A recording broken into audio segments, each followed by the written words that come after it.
जिस वक्त सुबह भूकंप आया आप लोग क्या कर रहे थे? जाहिर है उस वक्त आप सो रहे होंगे क्योंकि बहुत सुबह सुबह का वो वक्त था। आप में से कुछ लोग सो रहे थे जिन्हें शायद पता भी नहीं चला, तो कुछ लोग ऐसे भी थे कि जिन्हें पता चला और बहुत जबरदस्त तरीके से पता चला। लोग अपने घरों से बाहर आ गए। उसके बाद जिस तरह की कंपन तो आप फील करेंगे ही जब भूकंप आया, लेकिन आज कुछ लोग ये भी कह रहे थे कि उन्होंने एक बड़ी अजीब सी जो आवाज है वो उन्होंने फील की। ये आवाज आखिर क्या थी? ऐसा लगा कि जैसे कोई विस्फोट हो रहा है या झटकों के साथ जिस तरह की कोई कह रहा है कि ट्रेन चल रही है, कोई कह रहा है कि किसी ने कुछ फेंक दिया।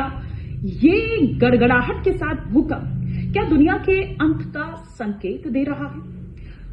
बहुत वक्त बाद आपको ये सुनने को मिला होगा, या शायद मैं तो पहली बार सुन रही हूं कि नई दिल्ली में भूकंप का जो केंद्र है, क्योंकि हमेशा हम सुनते हैं कि एपी सेंटर जो है वो कहीं नेपाल में पता चलता था, अफगानिस्तान में या चीन में या हिमालयन रेंज जो है, अभी मैं उस पर भी एक एक कर आऊंगी। लेकिन ये जो भूकंप था, आप ये सोचिए कि नई दिल्ली इसका केंद्र, नई दिल्ली का धौला कुआं जो दुर्गाबाई कॉलेज है, दुर्गाबाई देशमुख कॉलेज, वो इसका एपी सेंटर था और 4 दशमलव की तीव्रता का जो ये भूकंप है वो दर्ज किया गया। ये धरती से 5 किलोमीटर नीचे, मतलब गहराई पर। ये कहा जाता है कि जितना ऊपर होगा उतना तेजी से जो कंपन है वो आप फील करेंगे, और जितना गहराई में होगा उस तरीके से आप फील करेंगे। उन तमाम एक्सपर्ट्स से जब हमने बात की तो उससे ये पता चला।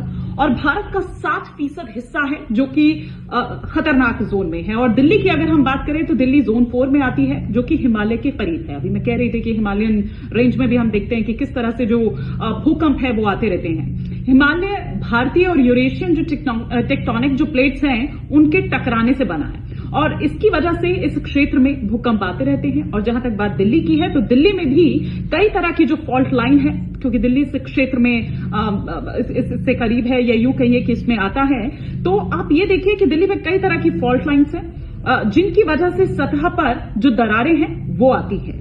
दिल्ली की मिट्टी क्योंकि रेतीली है और साथ ही साथ जलोढ़ है, तो इस वजह से जो झटके हैं वो ज्यादा आ सकते हैं और इमारतें जमीन दोज हो सकती है। स्पेशली अगर हम देखें कि आप देखिए कि यहां पर हाई राइजेस बिल्डिंग्स हैं, वहां पर लोगों को कंपन उस तरीके से फील हुई होगी, लेकिन जो एक आवाज है वो जो ग्राउंड फ्लोर पर रहने वाले लोग हैं वो आज बता रहे थे कि वो उन्होंने ज्यादा फील किया।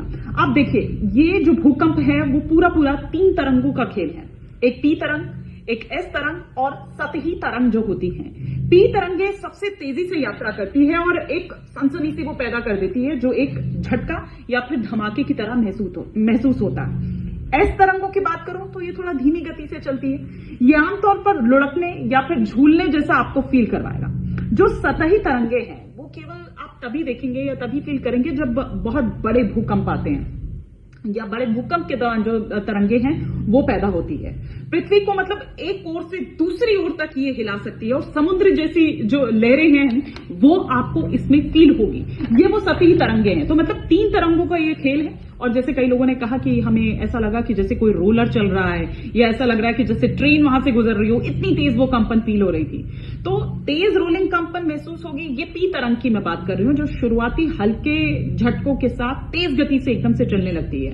ये पी तरंग का असर होता है। वहीं मजबूत जो रोलिंग कंपन जो आपको फील होती है ये एस तरंगों के कारण होती है।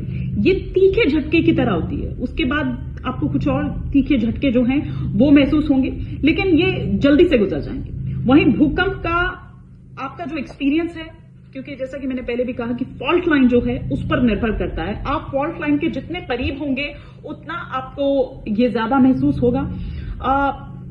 भारत में पिछले 15 साल में अगर हम कहें तो ऐसे 10 बड़े भूकंप जो है वो भारत झेल चुका है, और 20,000 से ज्यादा जो जाने हैं वो जा चुके हैं। और आप ये देखिए कि भारत की जो बढ़ती आबादी है, हाई राइज बिल्डिंग्स, जिसका मैंने पहले भी कहा कि आप उसमें क्या कर लेंगे। अगर आप 16th फ्लोर पर रह रहे हैं, आप 18th फ्लोर पर रह रहे हैं, आप क्या उसमें कर लेंगे। मैं खुद 16th फ्लोर पर रह रही हूं, मैंने और भी कई लोगों से बात की, वो 18th फ्लोर पर रह रहे हैं। तो आपके घर में अगर बुजुर्ग है, आपके घर में बच्चे हैं, आप क्या कर सकते हैं? आप उस वक्त लिफ्ट का प्रयोग नहीं कर सकते हैं। आपको सीढ़ियों का ही इस्तेमाल करना होगा।